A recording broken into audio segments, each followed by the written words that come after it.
If you're one of those people who has a hard time reaching down to touch the floor with your fingertips, and if you also notice a lot of stiffness in your lower back, this video is especially for you because the ability to touch the floor and the stiffness in that lower back area are caused by tightness in the hamstring muscles. These muscles are located behind our thigh, and when they're very shortened and not very flexible, they can block our pelvis, in retroversion causing excessive strain and compensation in our lower back area.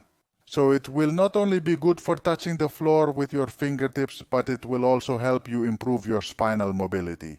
For this exercise, you will only need a towel and a band, which can also be a blanket. It can be a long towel, a belt, any kind of tool that helps you grab your foot with your hands. Very well, first of all, lie down near a wall. We are going to do a pose that doesn't require any effort at different levels, so you can find the one that best suits your abilities and work on it within a very specific dosage, which I will explain to you at the end of the video. But before we start, if you like my videos and want to receive all the videos I publish on my YouTube channel every week, to improve your health and quality of life, I've included a link in the video description below. And up here, there's a little card so you can subscribe to my completely free newsletter, where every Sunday you'll receive my weekly bulletin with all my updates. Very well, each of us has a different level of flexibility, and that's why I want to offer you many ways to work on it, always within your possibilities. Lie down on the floor at a reasonable distance between your buttocks and the wall. I want you to stretch your legs out completely and keep your heels in contact with the wall. The towel we've placed here will allow us to maintain a correct position of the lumbar spine throughout the entire exercise. So the first thing we need to do is fold it twice and place it right here at the lumbar level, just above the buttocks. Use the support of your feet to lift your pelvis and place your lower back on the towel. This will allow our lumbar area to be more neutral and the stretch of the hamstrings to have better quality. By placing that towel right at this level. Very good. Once we're in this position, let me center myself a bit more. Perfect. I want you to place your heels against the wall and stretch your legs out completely. When we stretch our legs out completely, you should start to feel some tightness in the back of your legs. It's important that in addition to having your knees fully stretched, you also keep your toes pointing upward. The sensations are completely different if we have our toes pointing outward compared to when we have them practically together, aren't they? Feet apart, approximately shoulder width. If, with your knees fully stretched and your toes pointing up, you don't feel any kind of tension at all, it means you're too far from the wall. So we need to move a little closer. Place your feet, slide your pelvis down, don't forget the towel, and try again to see how you feel. We place our heels, legs fully stretched, keep the toes pointing up, and now the tightness I feel is much greater. But be careful, because most of the time when we get into this position, what happens is that the lower back becomes flat and the buttocks start to lift off the floor. If you feel tightness but your buttocks are lifting off the floor, in that case, we're doing it incorrectly and we should move a little away from the wall so that at least the buttocks are always in contact with the floor. So the three most important parameters are 1. Buttocks always in contact with the floor, 2. Knees always completely straight, and 3. Toes pointing towards us. This way we're going to focus the stretching precisely on the entire back part of our thigh. If we lose any of these parameters, it means we're too close to the wall and we should move a little farther away. Watch. Even though I've moved closer, I notice that my buttocks are too elevated. So I'm just going to slide back a little.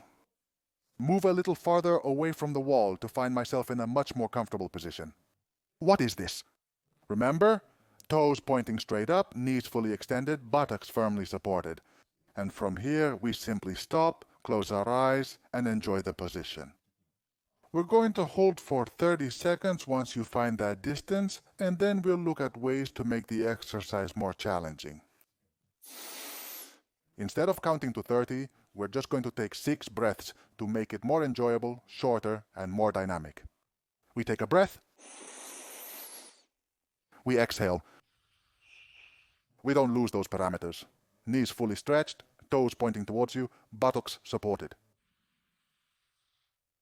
And with each exhalation, we try to stretch the knees more and more, bringing the legs closer and closer to the wall to feel a greater stretch in the back of the thigh. We take. We release a. And with each exhalation, my body relaxes more, my legs rest more.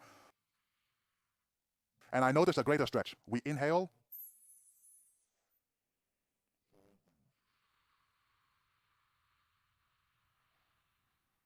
We exhale 3, we inhale. And every time I exhale, I want to notice how those legs stretch more and more, how those knees get closer to the wall, and there is a greater stretch in the back of my thigh. We grab. We release. One more.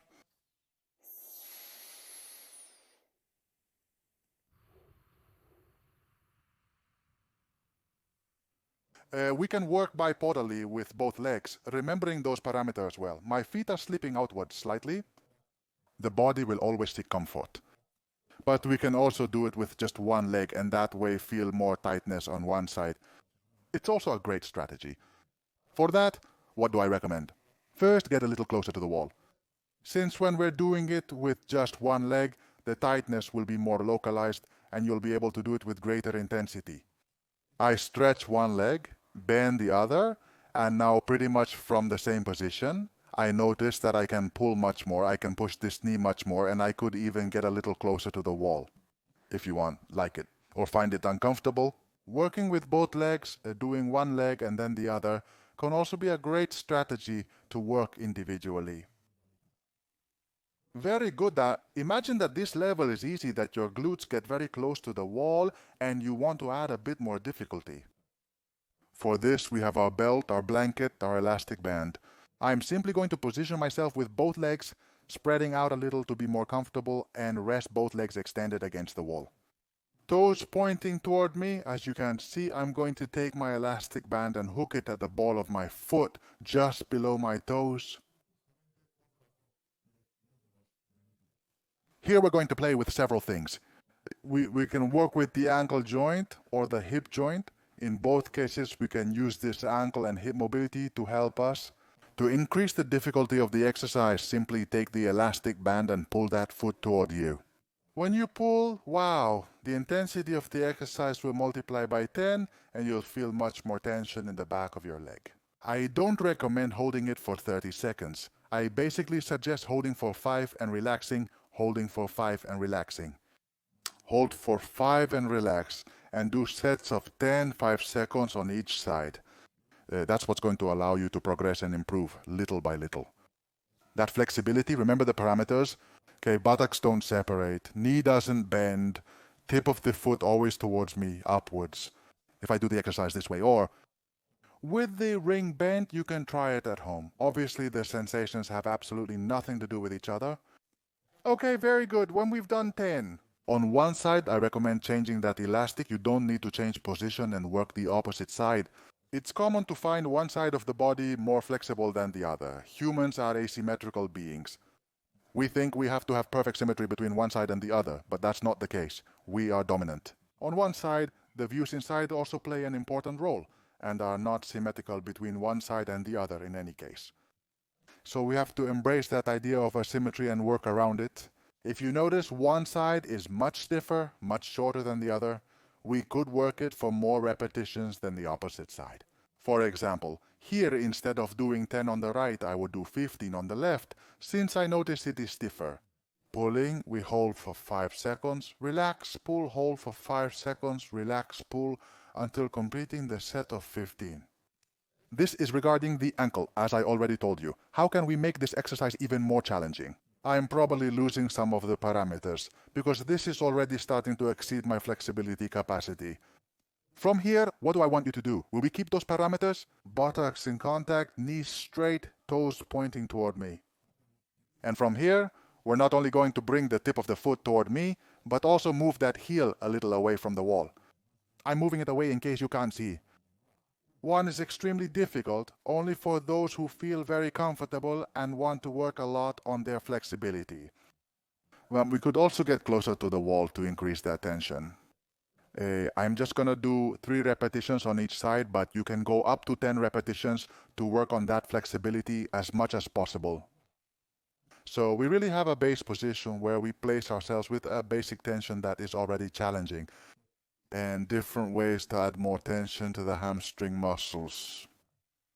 A great alternative to work these muscles without risking back injury in a completely safe and controlled way. I'm going to bend my left leg so I can work a little more intensely with my right leg, toes pointing toward me. I keep that tension with my band, and from here I separate and hold. 1, 2, 3, relax, rest, 1. We're going to do 3 repetitions. I separate my glutes in contact, my knees straight, relax. Last repetition, separate. And relax. Very good. Unhook, it's elastic. We can go up to 10 repetitions and rest. Very good. Now, when I return to the original position, it's really going to be very simple. Don't feel any tension. When having stretched the muscles so specifically, now I feel more comfortable. In this case, we could even move closer to the wall, so there would be more tension. Okay, we'll go back over the dosage at the end of the video, so don't worry if it's not very clear to you yet. We also want to work on that posture at a higher level. At the chest level, we can do an exercise I really like called the angel exercise. Basically, we're going to place our arms on both sides of the body like this, trying to keep the knuckles and the elbow in contact with the floor.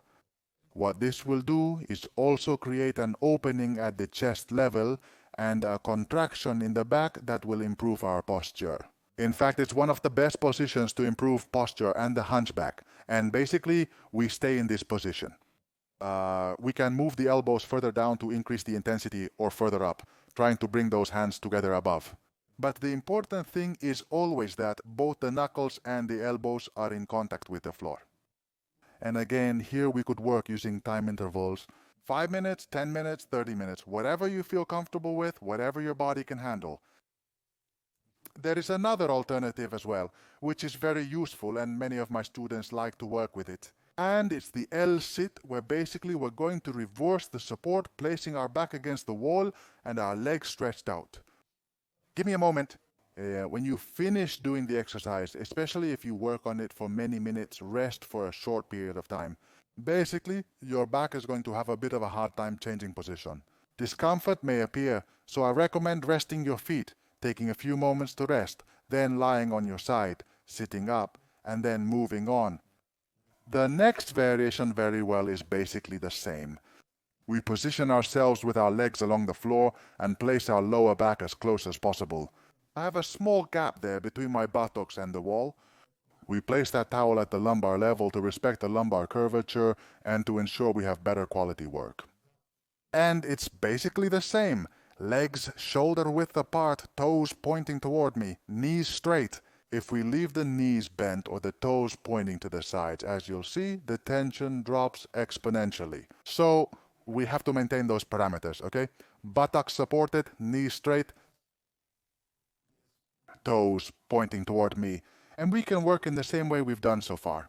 We can use our elastic band, place it at the level of the toes as support, let me put it there, and work by pulling it toward us. I pull, 5 seconds, relax. I pull, 5 seconds, relax. If I make faces, it's because the exercise is very intense for me. Relax, pull, 5 seconds, relax. And can we do the same with the opposite side? I prefer the elastic band position, as it's more challenging to achieve compared to the other one. Let's grab the elastic band. And again, we can do another set of 10 repetitions, holding for 5 seconds on each side. We aim to increase the difficulty by taking it a step further. Could we keep that foot and then lift the leg a few centimeters off the ground? Wow. Intense, very intense. Just a couple of repetitions, that's it. We lift, that's it, and lower, lift and lower, a lot of intensity, lift. And lower. I don't recommend working it for many repetitions because it can end up irritating the hamstring muscles. Let's go for it. On the other side, I place my resistance band at the level of my toes. There we go. And it would be the same. 2 tips of the toes, lift up, knees straight and lower, lift up. And We could also work on just one leg in a more basic way, which would make me feel more comfortable when working on its flexibility. But that's not all. We also have the angel alternative, which I really like to do. We bring back the basics: pointed toes, straight knees, and sitting on your glutes. And this time I position myself against the wall. Knuckles touching, elbows touching. I'm not going to lie, my knuckles barely touch the wall. Since it's a pretty difficult exercise, and from here I hold the position, I can bring those elbows down, those arms up. It's a really good back workout and incredibly great for posture. And hold this opening for 10 repetitions until you can work on the position correctly. The best part of all this is that when you finish, you're going to stand up again and we're going to try leaning forward again. And I'm sure that now we can go much lower than at the beginning of the video. I think I could go much further. An easy way to check that the postural stretching work of the sural muscle group pays off. Very important, okay? Let me remind you why. The hamstring muscles are attached to the back of our pelvis, and the stiffer and less flexible they are, the more they will put a demand on our spine. Movement occurs in the lumbar area because the pelvis remains fixed, forcing the lumbar vertebrae to compensate, which often results in a straightening of the lumbar area. Very good, we've learned a lot of things. Before you go, I've left a link in the video description below. To access my newsletter, you leave your email and every week you will receive my videos in your inbox so you can keep taking care of your quality of life. All the videos we've made during the week and also access to my library of more than 800 videos, where I'm sure you'll find some exercise that works well for you. And how do we do all this? Well, personally, I like to work in 10, 20, and 30-minute intervals. The first time you do it, obviously with your legs stretched out on the wall. Limit the activity to 10-15 minutes, as it will be quite demanding. Here's the trick. You stay for 10 minutes with your legs stretched out in a position where you're not straining yourself. Next, you can work on a complication, the elastic band around your foot, pulling on that tip of your foot, pulling on that leg. We do 10 repetitions on each side. On the foot, we held for 5 seconds, 10 reps. When pulling the leg, we did the same, separating the heel, 10 reps, 5 seconds. Once you finish that, you get back into the base position and move a little closer to the wall if you feel more comfortable. And 10 minutes later, we do the same thing again, making it a little more challenging. Is the elastic on your foot separating the heel or pulling the tip of your foot towards you? After those 10 repetitions on each side, we can even get a little closer again if you feel comfortable and do another new set of 10 minutes and 10 repetitions. So basically, that's it. I do a set of 10 minutes in the tension position, and at the end of that set, I add a little extra tension. With the work with the elastic band, and then if you want to continue, you add another 10-minute set and repeat again. The first few times. The first week, do only one set of 10 minutes, and at the end of that set, work individually more intensely with your elastic band. Okay? And after the second, third, or fourth week, add another set of 10 minutes, okay? Don't do 30 minutes from the first day, because obviously it will be very demanding for your body, for your back, and discomfort will probably appear. I've provided all the details in the video description below for your clarity. But basically, they are 10-minute sets that end with sets of 10 repetitions with the elastic band. That's it. I'm really glad to see you here with me. I hope you're starting this year with great motivation and that you're beginning to exercise. Please tell me yes, and I hope to see you again. Of course, in one of my other videos during the week, and I hope you sign up for my newsletter to receive my videos every week. I just want to say goodbye by thanking you again for making it to the end, hoping to see you very, very soon. Bye, friends.